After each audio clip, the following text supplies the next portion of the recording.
Welcome to the CHCH Newsmakers podcast. I'm your host, Rick Zamperin. If it's making news in Hamilton, Halton, and Niagara, across Canada or around the world, you'll find it here on Newsmakers.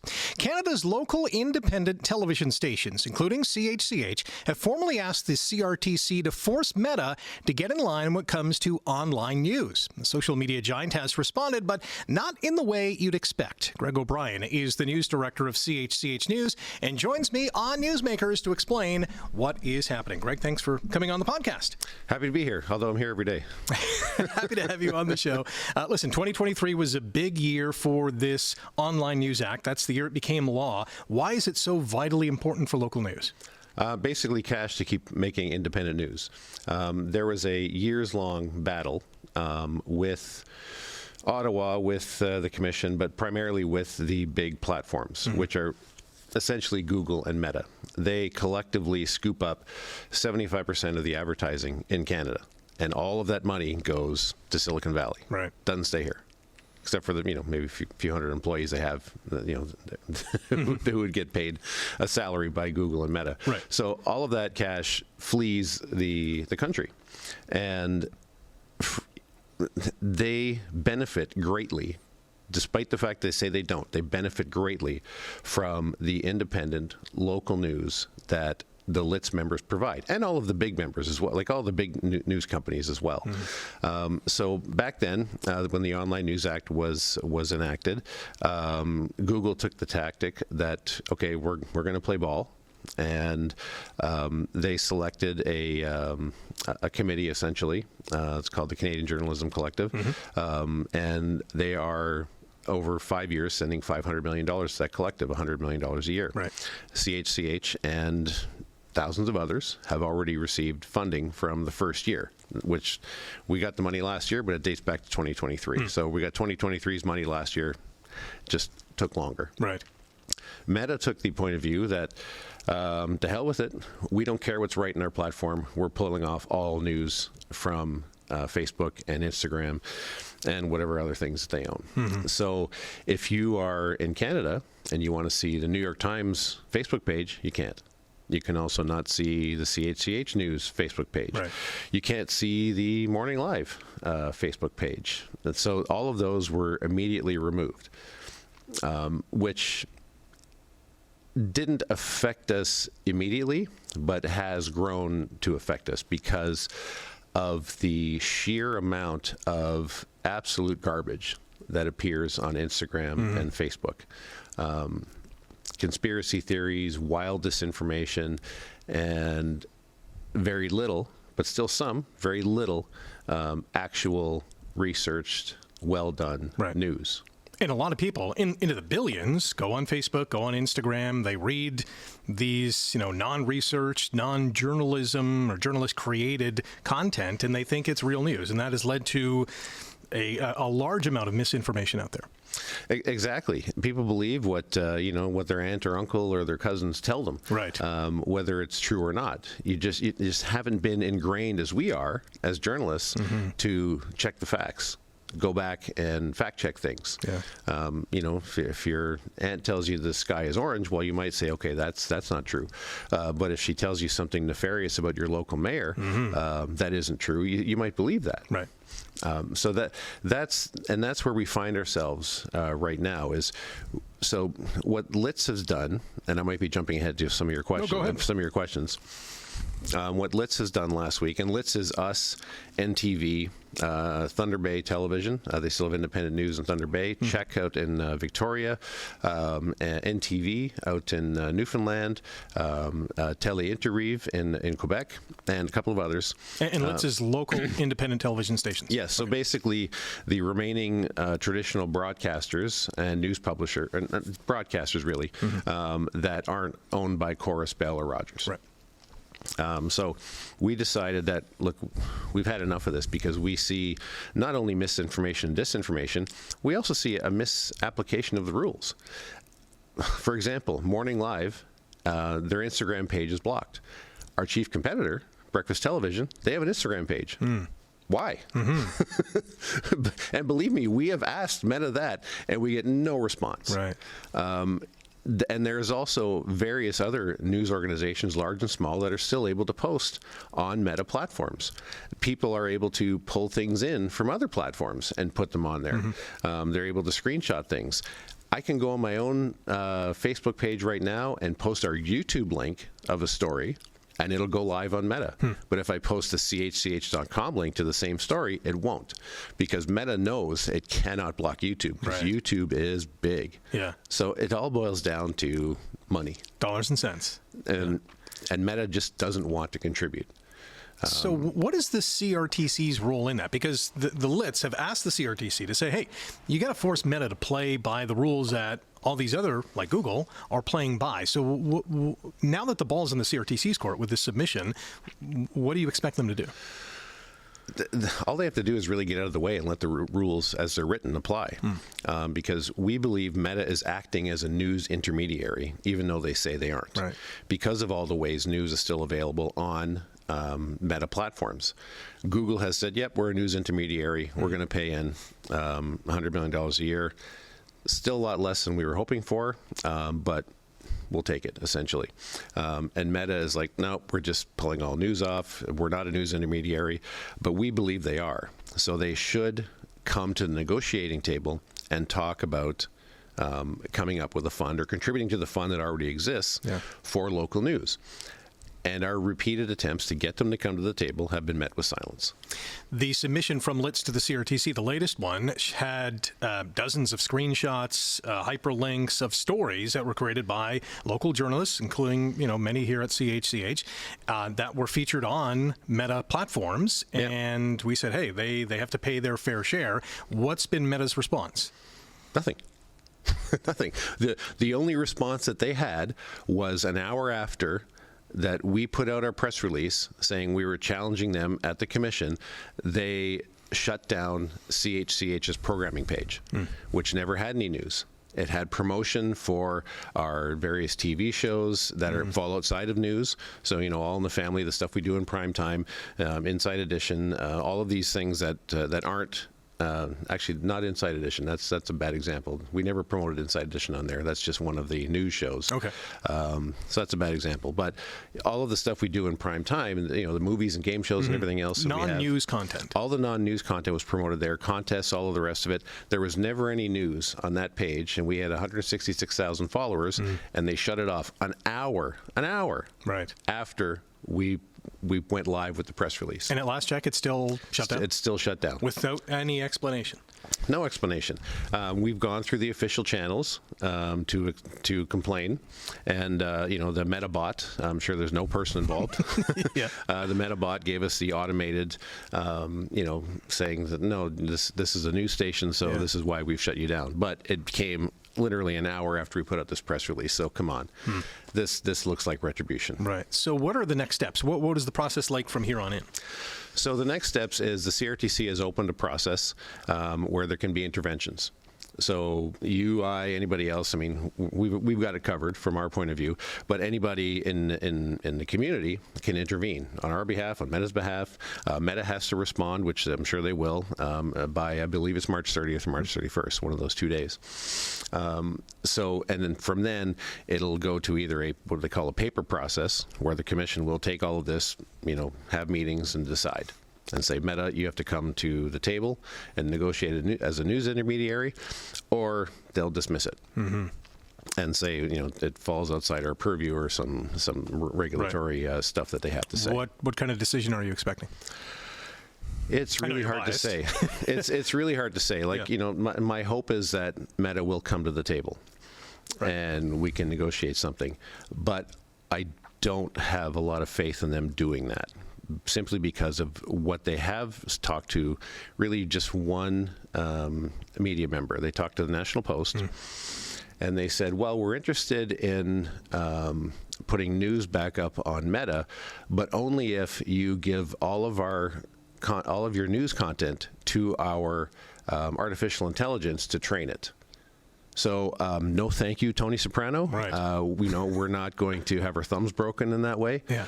That's a completely offside request. And why is that? Just because we don't envision AI as being the future of journalism, or we just want to protect our content? Not at all. It's our content, Right. and they've been stealing it anyway to train their AI models because they know we vet it. We make sure we have ethics, we have standards here. We've done all the work. And their AI, if you read a little bit about it or watch some news stories about it, their AI is actually getting a little bit worse right now because it's being trained on so much garbage information out there, and they really need sources of real, actual, vetted, verified information.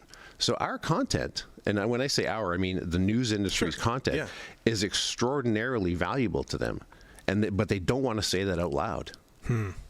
So in terms of, and this is not just the Lits, but the bigger players, if you will, the major broadcast corporations out there, we're all in the same boat in terms of our not sharing our news content in that way with their AI.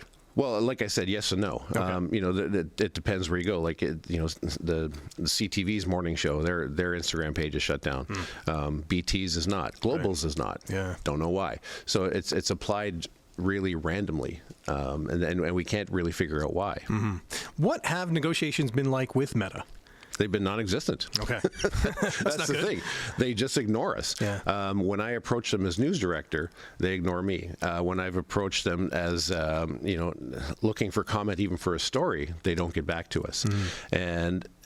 And they don't care about what's on their site. We had a story, this is before you joined us, our weekend anchor, Adam Atkinson, interviewed Pierre Poilievre. And I got contacted about a year later from AFP, Agence France Presse, who has a full-time fact-checking group. And they said, did you know, is this your video? And they sent me a video that looked like Adam and Pierre Poilievre, the leader of the opposition, talking about a retirement investment plan. It's not what they talked about at all. Wow. It looked like them, it sounded like them, and its sole purpose was to bilk people out of their money. Wow. And it was up there on Facebook as an ad. So Facebook was making money off an ad whose sole purpose was to rob Facebook users. That's incredible. And when I complained about it, and we also had our administration complain about it, Facebook told us in an automated message, it does not violate our community standards. What the actual F? What kind of standards do they have? Well, exactly. Sounds like nothing. And when you hear that, you're like, is this a community I want to be part of? Yeah. Like, I've thought seriously about just like dumping all of my own personal Meta accounts because of that. But they're so ingrained in everybody's lives. Like, if I cut off my own Meta accounts, Facebook and Instagram, then I might, I lose access to a way I communicate with my mom and my son and my daughter and my wife. It's very, very frustrating. The Google $100 million over 5 years, or 500 really over 5 years. How vital has that been? I know we just have one, payment, if you will, to kind of go on, but how big of a chunk was that, and how big of an impact did it provide? It's a big deal for lots of news organizations. Especially when you look at how national advertising is falling. Yeah. Local advertising seems to be doing okay, but national advertising has dropped off. And all gone to these digital platforms. We're not even mentioning TikTok and some of the others. Right. Yeah. So, for example, if I remember the numbers correctly, and I hope I do, Post Media got about $4 million out of that fund. That's a lot of journalist salaries. Yeah. The CHCH got around $400,000, and these are public numbers. I'm not. You can go on the CJC website and find out these numbers. Yeah, 404,000 to be exact. There you go, 404,000. So these are important numbers in the face of the drifting as ad revenue, especially from the national side, drifts away. I mean, they're not dropping us completely. They're experimenting with other channels. Right. And, you start to look at Netflix adding advertising and Prime adding advertising. Those are all competitors for ad dollars. that would normally in the past historically would be spent on TV. Yeah. And it's not like we're not changing and trying to capture those dollars, and we're adding things like podcasts to be, for more content online. But yeah, that money from that collective is really important. And to that end, that's just not on, hey, we have this chunk of change, now we get to pay people, we get to invest in how we tell our stories as well, right? Exactly. Yeah. It's all spent here locally. We do our thing around Hamilton, Halton, Niagara, Brant, and all points in between. Facebook and Google will never do that. Yeah. Never, ever, ever, ever do that. They rely on users to upload stuff, and some people do a good job. Some people who post stuff on Facebook will actually post real things and verify things, and they'll tell you they verified things. But there's just so much garbage out there, and Meta just doesn't care what's right or what's wrong on their platform. Google was initially reluctant to go, down this route, and then said, you know what, let's just do it. The same thing happened in Australia. Have you heard from them on why they changed their mind? $100 million for Google is like $10 for you and me. I think that's really what it boiled down to. And they also foresaw the future of their AI models. And they need good journalism to stay around in order to feed Gemini. Yeah. For example, and Gemini is now one of the approved platforms we have here to help us do our work.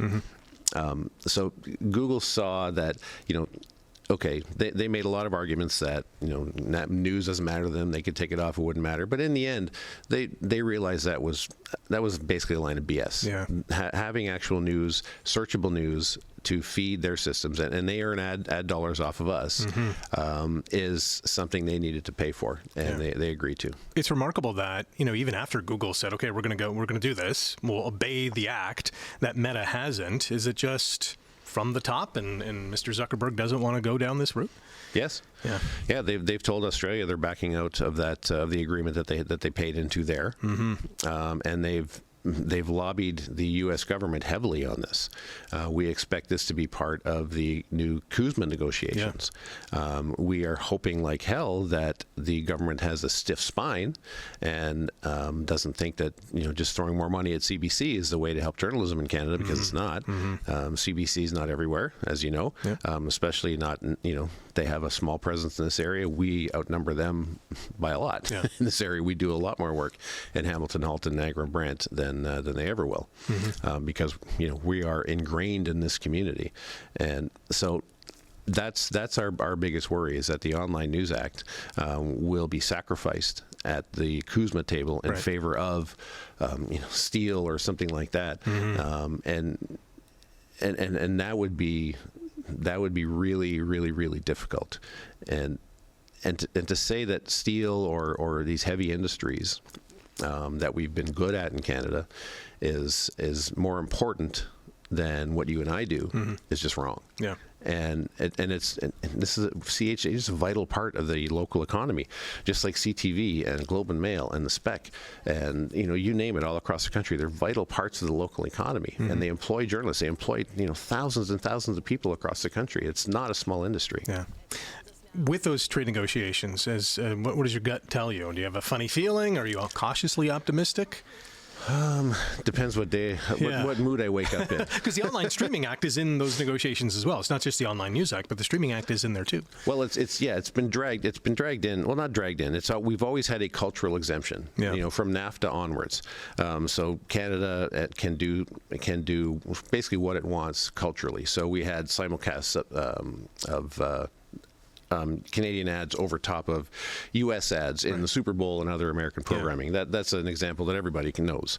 The value of that is going away a little bit, but going away a lot actually. But that's sort of one of the things, the cultural exemptions that have been allowed in. And so the Online News Act and the Online Streaming Act fall under that right now with CUSMA, because those are cultural things. And there's also a court case over the Online Streaming Act, because in that act, the regulatory rules written around it is also supposed to deliver some funding to news organizations from the likes of Netflix and Apple TV and others like that have a huge part of the TV industry now, and YouTube as well.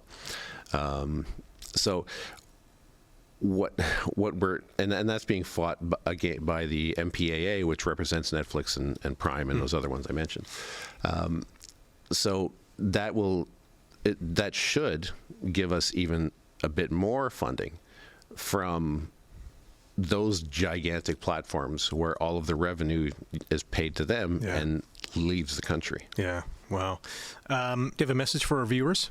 Maybe a call to action? For our viewers, well, you can go to the CRTC website and file an intervention on CHCH's behalf. You can write a letter to the CRTC and say, hey, we support CHCH, we support LITs in this fight, and that will go a long way. The more people hear from the more the commission hears from the community, the more that they know it's important, not just to us, but our listeners, our viewers, and our readers. Yeah. If the trade negotiations with the U.S. and Canada and Mexico, we can throw them in there as well, if the Online News Act remains as is and it doesn't get scrapped or doesn't get, parceled off, in favor of another industry to save on this side of the border, do you see an end date somewhere to say, okay, Meta's got to, abide by the rules? Do you see the government standing firm? I sure hope the government stands firm, and I have high hopes that they will. As far as an end date and timing, boy, oh boy, there's a whole story in there. Yeah, I covered just the TV and telecom industry as a journalist in 2015 when Justin Trudeau came to power. Right, and his heritage minister at the time, Melanie Joly, gave an interview to the Globe and Mail that said, "We're looking at news, we're looking at TV, we're looking at overhauling this whole thing." In 2015, here we are, 11 years later. 11 years later, we are still not fully change because the CRTC still has to go through processes to write regulations around the Online Streaming Act. Like 11 years, man. Wow. It's really disappointing to see the wheels spin so slowly when we see all around us the layoffs in the industry. Yeah. And I know people care about news. I know people care about Canadian content, but there's so much to distract. There's so much content out there, whether it's dramatic content on Netflix and BritBox or just stuff you scroll through on TikTok. There's so much competition out there, and we're doing our best to be in there. Yeah. But there's so many places for traditional ad agencies, advertisers to spend their money. So they will, because maybe they can target a little bit better than we can. Yeah. I don't believe it. I think if you want to hit the 1.5, 1.7 million people in our region, the best place to come to is CHCH because we have a 70+ year brand, and people know we vet our content. People know we serve this community. People know we live in this community, and the Googles and Facebooks of the world will never serve the community the way we do. Yeah, well said. I think we'll end it there. All right. Greg, appreciate the time. Thanks, Rick. All right. That is Greg O'Brien, CHCH News Director, and that's a wrap for the Newsmakers podcast. Thanks for checking it out. A big thank you to the all-star cast behind the scenes as well. If you like today's episode, click the thumbs up, hit subscribe, leave a comment, catch the Newsmakers podcast on chch.com/podcasts and wherever you get your favorite podcasts.